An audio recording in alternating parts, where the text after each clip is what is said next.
All right, this is Christina with Rock on Request magazine, and I am talking with Nixon from Framing Hanley.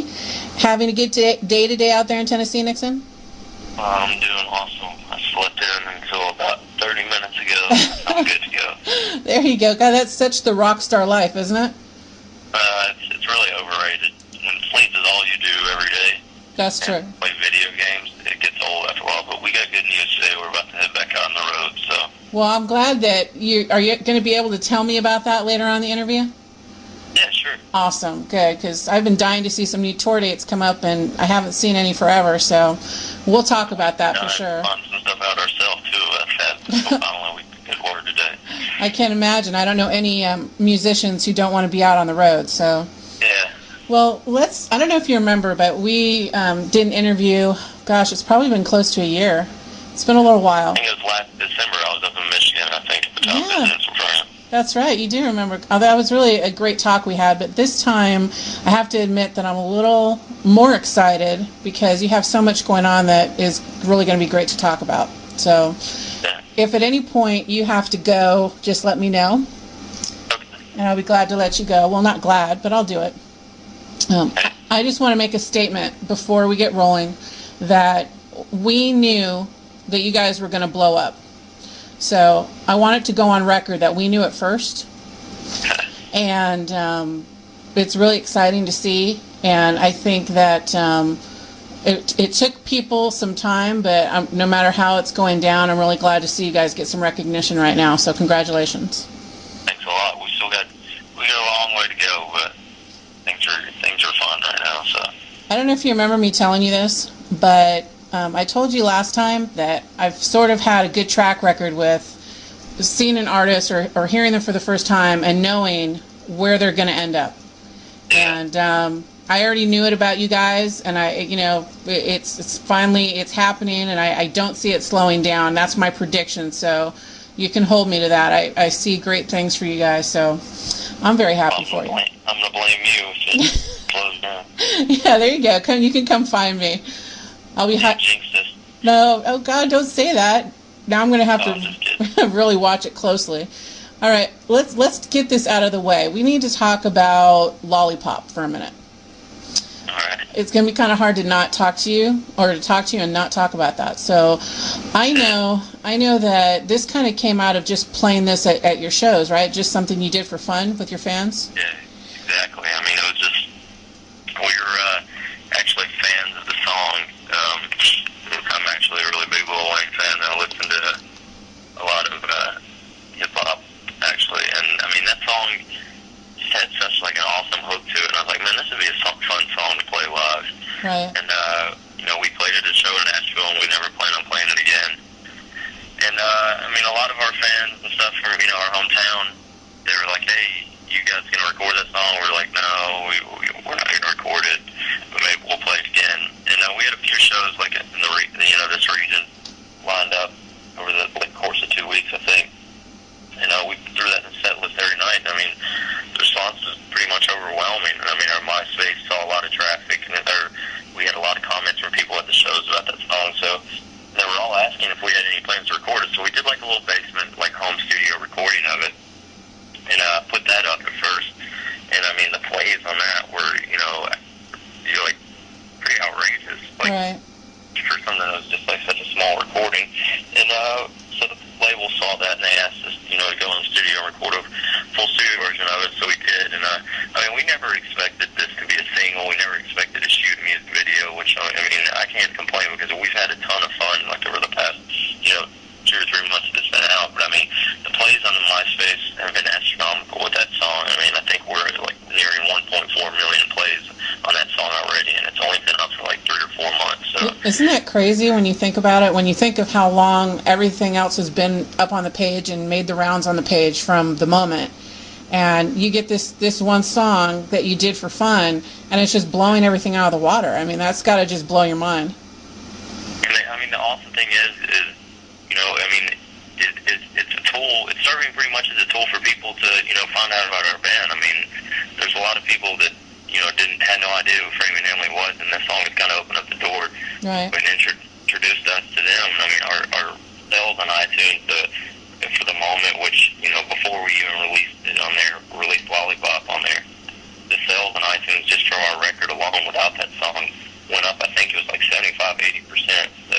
That's great. It's been awesome. Well, that, and I just got an email the other day from, someone from, I think, Warner Music Group, that you were the #1 rock video on iTunes. Is that right? Yeah, we actually, as far as I know, we're holding steady right now as the #1 rock video on iTunes. I think for the first day we were like, I know we were at least top 5 video overall, maybe #1 for a bit, but I mean, wow. Last I looked, we were still #1 rock video, and I think it was number 29 overall. That's incredible. That's got to be exciting for you guys. Yeah, I mean, it's definitely, like I said, something that was totally unexpected, but I mean... Now, that's without any play on MTV yet, right? You haven't hit MTV or Fuse, right? They aired it on the weekly riff on Fuse. Yeah, I know about that part. I'm going to get to that, trust me.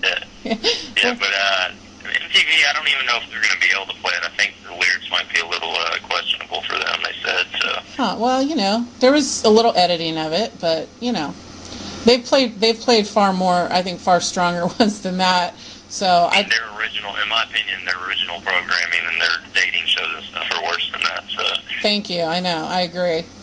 All right. Well, I'm very happy about the video and the single, and I wanted to talk to you though about, like you said, it's serving as a tool, and it's bringing a lot more people to your music, which is a great thing. I have an observation where that's concerned because I think I talked to you a little bit last time that my daughter had. And son, actually, when I introduced them to you guys when I got the record, they became instant fans and really loved you. And they have, we all have very similar taste in music. So a lot of times they'll kind of take what they're introduced to and introduce it to their friends and whatnot. And my daughter, had mentioned, you guys several times to some people that she knew. And, sometimes I guess maybe they just, don't really... aren't as into music maybe as she is, and they don't go and check things out all the time, and she didn't hear a lot back from them on anything. And now all of a sudden this video comes out and it's, oh my god, love Framing Hanley, and oh, they're so hot. That's the stuff that comes back. It's like when something like this just suddenly puts you into the spotlight. I mean, do you look at that as a double-edged sword, kind of? Like, it took this definitely, Definitely. Yeah, it's definitely a double-edged sword. I mean, but, at the same token, I'm a firm believer in our original music and our record, and I think our music speaks for itself. And right. As I said, if this could only just serve as, like, a tool for people to find out we're a band, then I'd be definitely happy. I don't necessarily, strive for this song to, be #1 on the charts or anything. If it gets up there, that's awesome. But I mean, the main goal, if anything, if this can be considered success, it's just people finding out about our band, and whether that's 15 people or whether it's 150,000. And I mean, I know, since we released this song, we've had thousands of people at us on MySpace. And right. The good thing is, it's like, a lot of times now, on MySpace, you can add like a little comment when you're adding someone, and most of the comments are always along the lines of, I love your cover Lollipop, and your original music is great too. And I mean, that's something that's awesome to see, because we just want people to know, we did this for fun, and I think it's really obvious and evident in the videos. Like, we kind of took a lighthearted approach at this, and we had fun with it. And, right. I just wanted to come across like that. Well, there's just a couple of other things I wanted to ask you about the video itself, and then we'll move on to something else. But the whole weekly riff thing, did you see that, or did you just hear about it? No, I didn't watch it. I heard about it, though. Now, to each his own. Right. It's whatever. It just sucks because Taking Back Sunday is one of my favorite bands. Yeah. I believe it's the bass player on there, really. Yeah, me too. I know. That's what I was going to say, because I like Matt, I've talked to Matt, and he's a nice guy, and I usually always agree with what he has to say, because he's on that show pretty often. But when I heard that, I didn't even want to watch the episode, because I knew how frustrated I was going to be. It's like, this is a fun thing, let's not try and chop something up. And personally, I kind of think that there's going to be a lot of bands out there who are going to be kind of ticked off that they didn't think of it first. Yeah, and here's my point exactly is, maybe not a huge number, but we had at least 20 or so people that added us on MySpace and said, I saw you guys on Fuse. It's the first time I ever saw you on the weekly. I saw you on the weekly riff. I'd never heard of you guys before. You guys are great. Right. So, say what you want to say.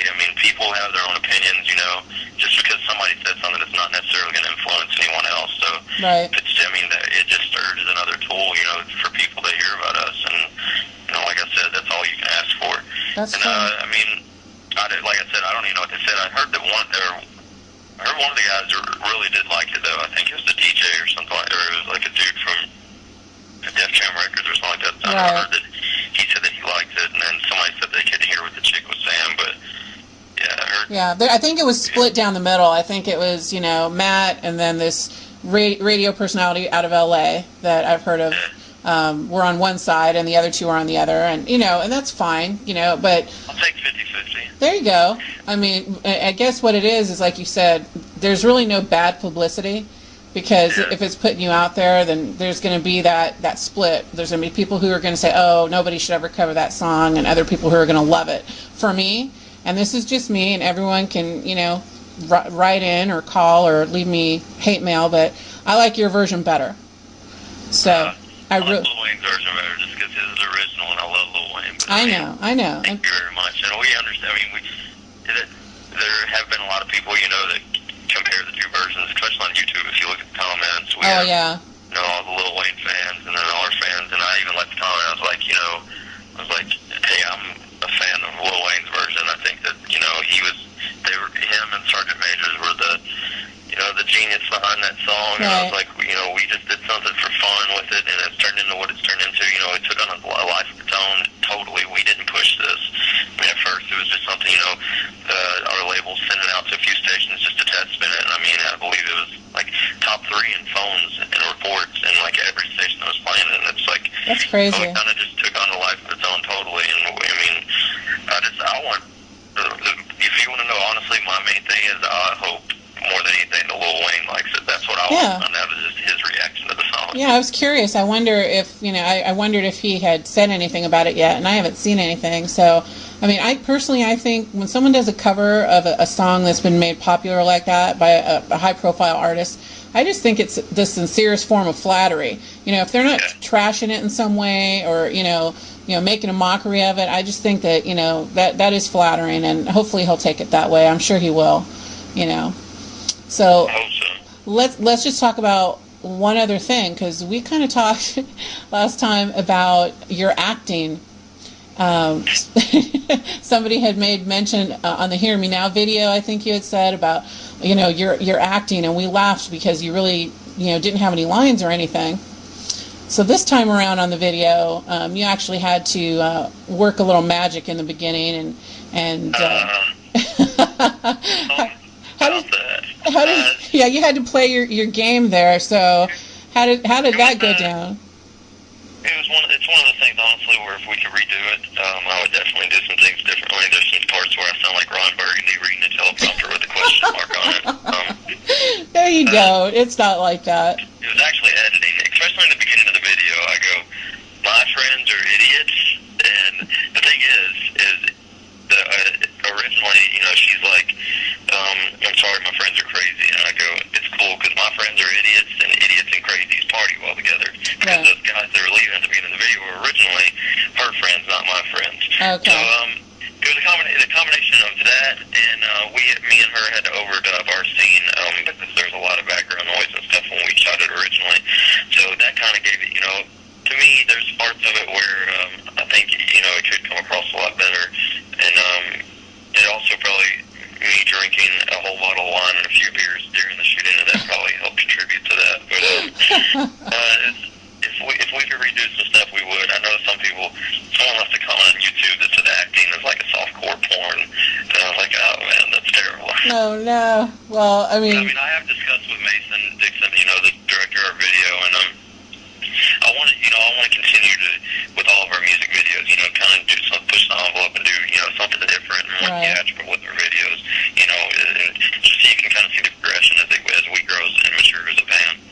Absolutely. I mean, and it was obvious, you know, this video was fun, pure fun, and sexy, and it fit the song, and I just think that, you know, you guys did a really great job, and I think your fans are very satisfied, so. Well, it was definitely a good time. I mean, yeah, I can imagine. All we wanted to do was have a good time. I mean, and everyone in the video, you know, is someone, you know, that's either close with the band or pretty much everyone in the video is a really close personal fan or friend with the band. So Well, that's cool. That's a good thing to do. It makes it fun for everybody, and it's more. Totally. The party footage at the beginning of the video is literally just the camera while everybody's partying. Wow. And so, I mean, we wanted to, have fun with it, and that's exactly what we did.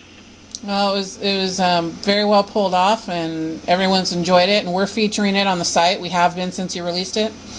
So I think that the next video you're going to have something to live up to. So let's talk about what's going to happen now, because obviously this is putting you guys in a pretty big spotlight, and that's a great thing. And is there a rumor, or did I not hear this correctly, that you guys might actually re-release The Moment?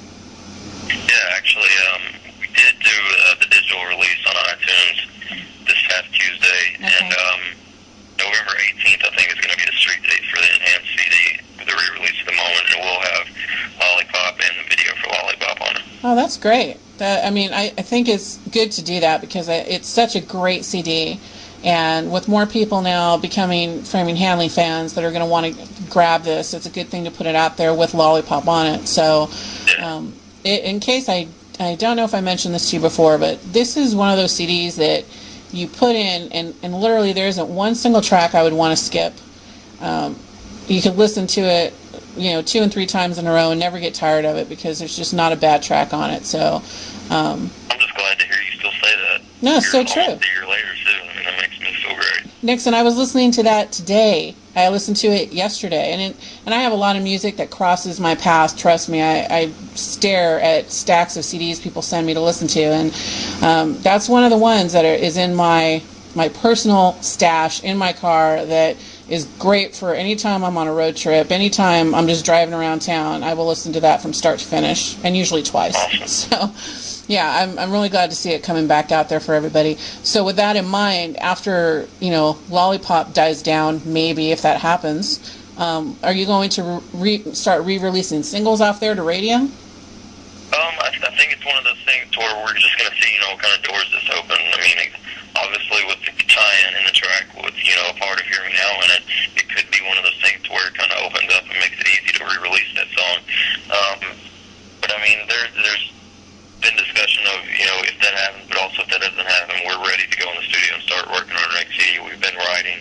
We have 3 brand new tracks that we have recorded already, actually, for the next CD. And I mean, I'm really excited about our new stuff, but I mean, at the same time, if this opens up new doors to where, a large number of people are just now finding out about us, this could definitely give us a chance to, go back to radio and re-release a single. So right. If that happens, that would be awesome.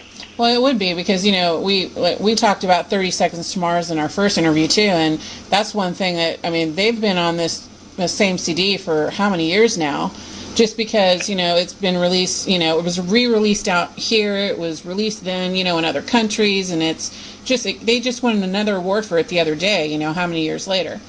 So I know a lot of people, a lot of fans, quote unquote smart fans, give bands a lot of crap about re-releasing a record and think that they're just trying to make an extra buck. But I mean, I'm going to go on record right now and saying, trust me, we're not going to make an extra buck from re-releasing this record. Of course. I think it's just going to give us a chance, like I said, with this song on there, it'll give us a chance to just, go out there and do a new campaign in stores, do a new campaign at radio, do a new campaign on TV, and it just gives us a chance, again, like I said, this more than anything I can't stress enough, this is just open up doors, for us, kind of, to breathe new life into this record. And I mean, that's a very good thing in my opinion. Oh, absolutely, especially when, I don't want to gush, but it's one of those records that's worthy of a second time around. It's not like you're re-releasing a bunch of crap, and you're dedicated to the work you did on this record, and it's really great, and people deserve to hear it. So the people that you were talking about, they don't understand that people aren't making a lot of money from releasing actual records right now. It's a tough business, and the main thing for you guys is to get it out there and have people want to come see you so you can go on the road. Exactly. So, but moving on to the road, let's talk about that. Tell me the new tour information, because if you aren't coming to my town, I might cry right here now. Well, we don't know any of the dates yet. I'm actually not even allowed to post in the bulletin yet or anything, but I mean, I figured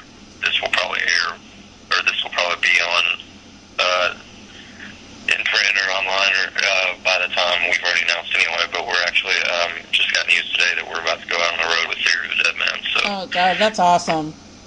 Yeah, so I think we're probably going to be doing the Northeast, definitely, but we've got some, I think if it ends early before the holidays, I think the plan is we're going to go out and do some dates on our own, too, so. Oh, that'll be great. I mean, I'd love to see you with anyone, but that'll be a great lineup. Do you know who else? Is it just, there's got to be some other acts also?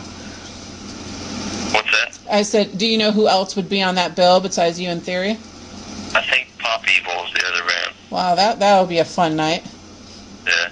Well, if you guys don't end up on that tour coming through North Carolina, I certainly hope you think of us at some point, because there are quite a few people out here, I'm sure, who would love to see you.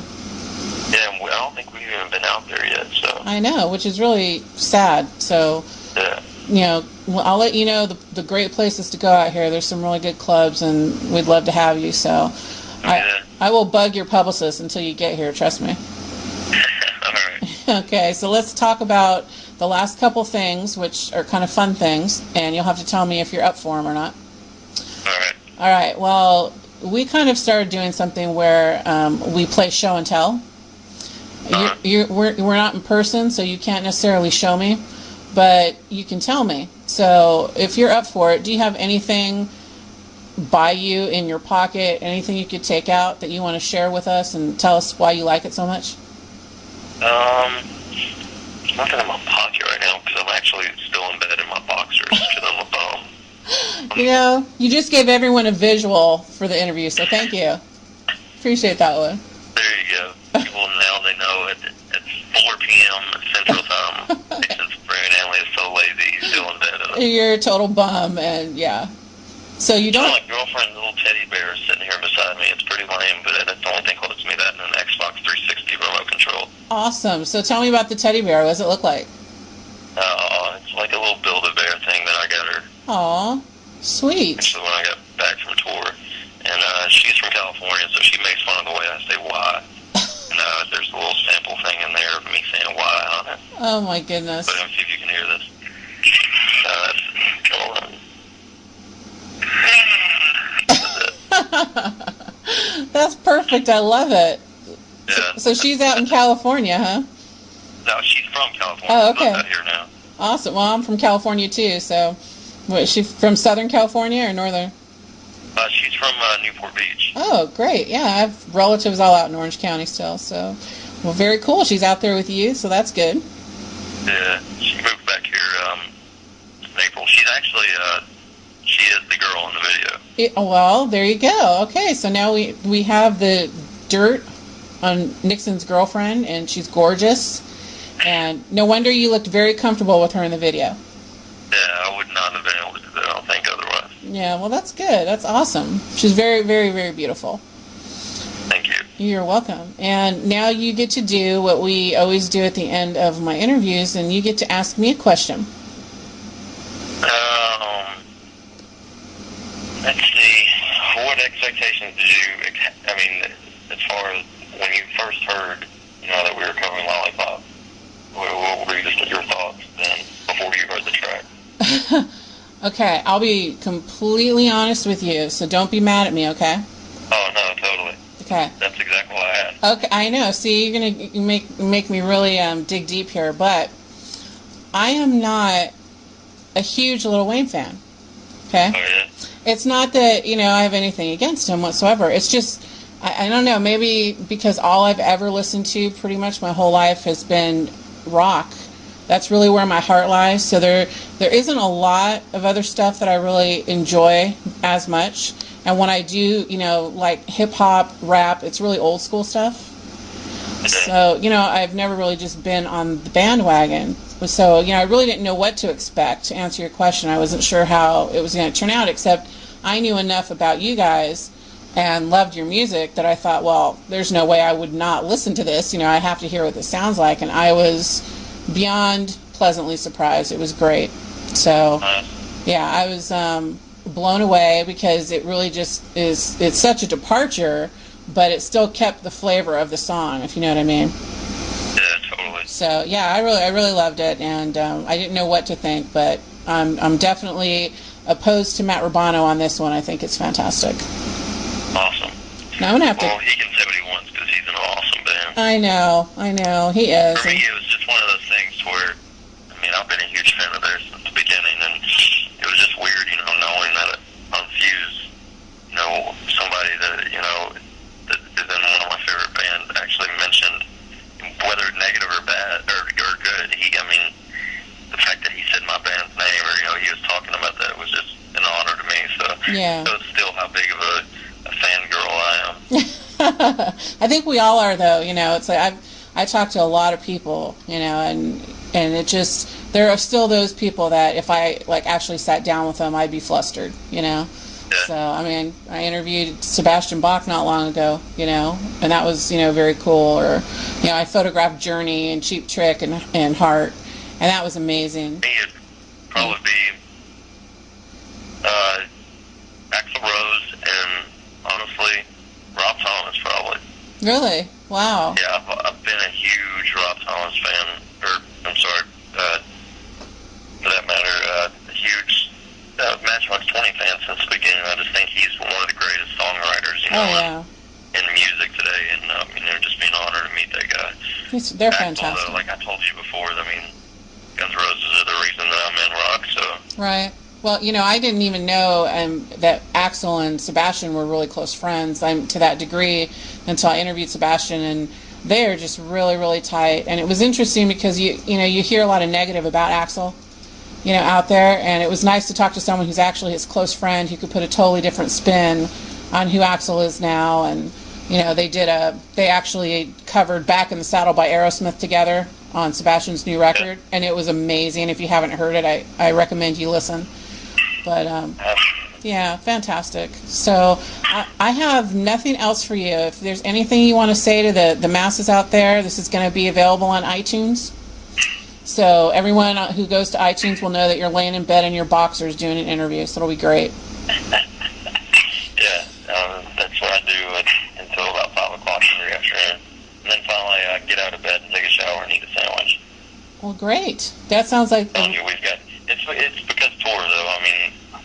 When we're playing shows every night and not going to bed until 3 or 4 in the morning and then waking up around this time, it's kind of hard to break that schedule when you've been doing it for about a year and a half in a row. Exactly. Oh, I know. Believe me. I see you guys rolling out of bed around 3 o'clock in the afternoon, and that's just normal. So I think I'm kind of on that same schedule myself, too. So I hear you. Well, it's been great talking to you again, and I can't tell you enough how happy I am for you guys, and hopefully I'll get to meet you in person at some point, and we can talk about how we knew it a long time ago, and we're amazing and you're amazing. Sounds perfect. All right, well, go eat a sandwich or something, okay? All right. All right, I'll talk to you soon. All right, bye. Bye-bye.